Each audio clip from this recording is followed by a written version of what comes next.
നീണ്ട 19 വർഷത്തെ ചർച്ചകൾക്കൊടുവിൽ ഇന്ത്യൻ സാമ്പത്തിക രംഗത്ത് പുതിയ ചരിത്രം കുറിച്ചുകൊണ്ട് യൂറോപ്യൻ യൂണിയനുമായുള്ള സ്വതന്ത്ര വ്യാപാര കരാർ യാഥാർത്ഥ്യമായിരിക്കുകയാണ്. എല്ലാ കരാറുകളുടെയും മാതാവ് എന്ന് വിശേഷിപ്പിക്കപ്പെടുന്ന ഈ സഖ്യത്തിന് ഡൽഹിയിൽ തുടക്കമായി. ലോക GDPയുടെ 1/4 വരുന്ന ഈ വിപണി തുറക്കപ്പെടുന്നതോടെ ഇന്ത്യയുടെ വിദേശ വ്യാപാരത്തിൽ വൻ കുതിച്ചുചാട്ടമാണ് പ്രതീക്ഷിക്കുന്നത്.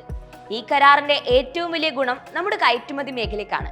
തുണിത്തരങ്ങൾ, മരുന്നുകൾ, IT സേവനങ്ങൾ എന്നിവയ്ക്ക് യൂറോപ്യൻ വിപണിയിൽ നികുതിയില്ലാത്ത പ്രവേശനം ലഭിക്കും. കൂടാതെ BMW, മെഴ്സിഡസ് ബെൻസ് തുടങ്ങിയ പ്രീമിയം യൂറോപ്യൻ കാറുകളുടെ ഇറക്കുമതി തീരുവ 110% നിന്ന് 40% താഴുന്നതോടെ ഇത്തരം വാഹനങ്ങൾക്ക് ഇന്ത്യയിൽ വില കുറയുകയും ചെയ്യും. കൂടാതെ പ്രതിരോധ മേഖലയിൽ സാങ്കേതിക വിദ്യ കൈമാറുന്നതിനും സംയുക്ത ഉൽപാദനത്തിനും പുതിയ പ്രതിരോധ പങ്കാളിത്തം വഴി തുറക്കും. എന്നാൽ നിരവധി നേട്ടങ്ങളുമായി എത്തുന്ന കരാർ ചില വെല്ലുവിളികളും ഉയർത്തുന്നുണ്ട്.